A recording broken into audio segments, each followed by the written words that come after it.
Hey everybody, this is Eric Hessel, the Vice President of Programs at the Community Foundation. And I'm here with Stephanie Singh, who is the Director of Communications and Marketing at the town of Plainfield. And we're here to kind of talk about the diversity, equity, inclusivity work that we've been doing over the last year, which is brand new for the Community Foundation. In 2019, we did our community needs assessment, and we really knocked it out of the park. Honestly, thanks to some of your promotional work in the town of Plainfield, Plainfield was well represented. Problem is, we came up really short with people of color in our community. And it was kind of a gap we already knew existed, but it was a good way to put data behind that. We realized that Hendricks County is like 17% non-white, but we only got responses of 8% non-white responses. So we really missed our goal, and it was really the only goal we missed.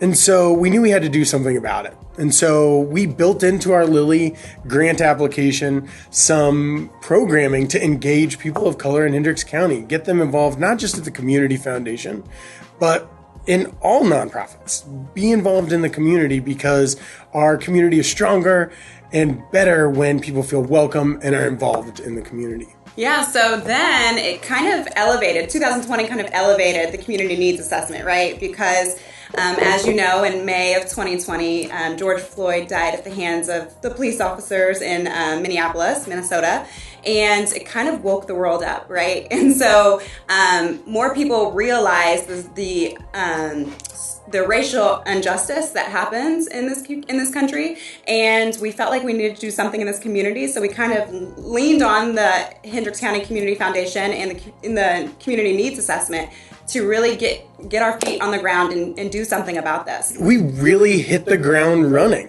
It was before we got approval from Lilly Endowment, so the Community Foundation actually invested its own money into the lead-up work early. Right? We did it early. And so we partnered with the Alliance for Diversity, town leadership, the police departments, and said, let's bring everybody together and figure it out. And we were all wearing masks and trying to figure out what we could do. It was a conversation, honestly, our community really has never had. Mm-hmm.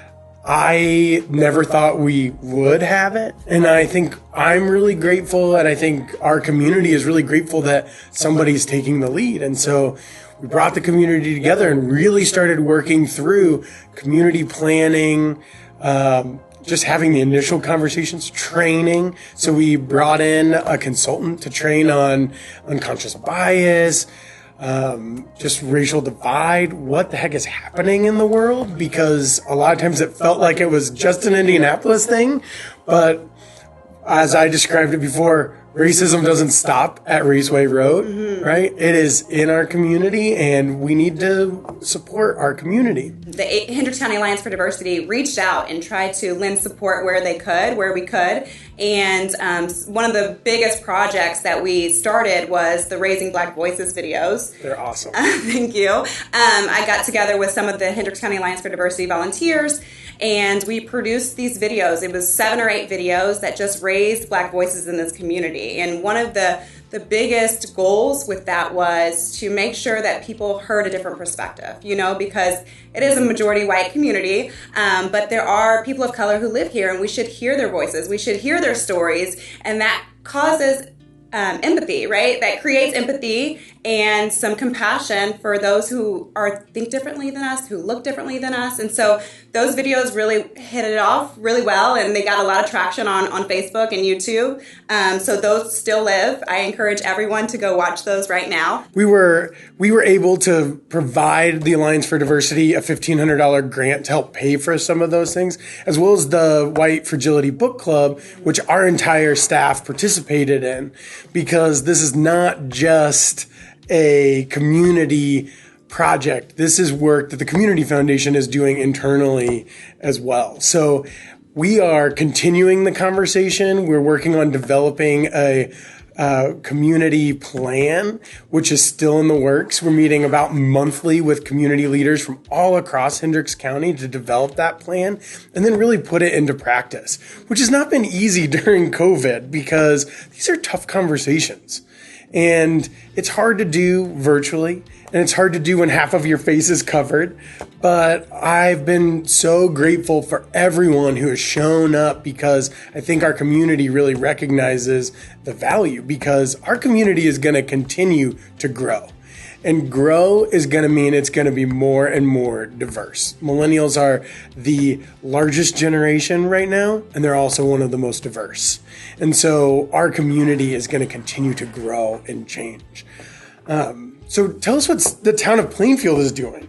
Well, and I before I get into the town of Plainfield, I want to say that I think it's important that people know that this is just not, it's not just a moment, you know, and I think that's what the country realized last year, that we can't just let this die. We have to do something. Some change has got to happen.